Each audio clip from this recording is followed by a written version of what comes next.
Central police forces అన్ని state police personals వీరికి చెందిన రిటైర్డ్ పోలీస్ పర్సనల్స్ అందరూ కూడా ఈ కేపీకేబీ క్యాంటీన్ కార్డుకి అప్లై చేసుకోవచ్చని తెలిసిందే. ఈ కార్డుకి kpkbmha.in వెబ్సైట్ నుండి అప్లై చేసుకుంటాము. అప్లై చేసుకునేటప్పుడు మీకు ఏ డాక్యుమెంట్స్ ఏవి కావాలి మనకి ఈ వెబ్సైట్ లోనే తెలియపరచడం జరిగింది. న్యూ కన్జ్యూమర్ రిజిస్ట్రేషన్ పై క్లిక్ చేశాక బాగా క్రిందన మీరు గమనించినట్లయితే ఏం కావాలి అని అంటే మన యొక్క PAN card, next service number, this can be ID card issued for serving or PPO number, pensioners కి అయితే పెన్షన్ నంబరు, మిగతా వారికి మన స్టేట్ పోలీస్ కి సిఎఫ్ఎంఎస్ ఐడి నంబర్ అనమాట. అదేవిధంగా సెంట్రల్ పోలీస్ కు కూడా జీడీ నంబర్ అని ఉంటుంది. సో ఆ నంబర్ ని యూజ్ చేసుకుంటారు.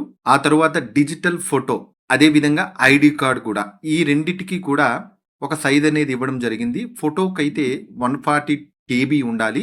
అది జేపీజీ ఫార్మేట్ ఉండాలి, అంటే ఫోటో ఫార్మేట్ అనమాట. ఐడి కార్డ్ ఏమో 250 KB సైజ్ కన్నా ఎక్కువ ఉండకూడదు, పీడిఎఫ్ ఫార్మేట్ లో ఉండాలి. అదే విధంగా మీపై డిపెండెంట్ అంటే మీ బదులు క్యాంటీన్ కి వెళ్లి తీసుకునే అర్హత కలిగిన వాళ్ళు, అంటే డిపెండెంట్స్ అంటే వైఫ్, పిల్లలు, వాళ్ళ యొక్క పేర్లతో పాటు వాళ్ళ ఆధార్ నంబర్లోనే లాస్ట్ 4 డిజిట్స్ కావాలి. అంటే మొత్తంగా వాళ్ళ ఆధార్ నంబర్ ఇచ్చేసినా పర్వాలేదు. ఈ విధంగా మీరు క్యాంటీన్ ఐడి కార్డుకి ఈ వెబ్సైట్ నుండి అప్లై చేసేటప్పుడు ముందుగానే రెడీగా పెట్టుకుంటే మీ అప్లికేషన్ ప్రాసెస్ అనేది ఈజీగా జరుగుతుంది. షార్ట్ నచ్చిందా? Please like, share, subscribe.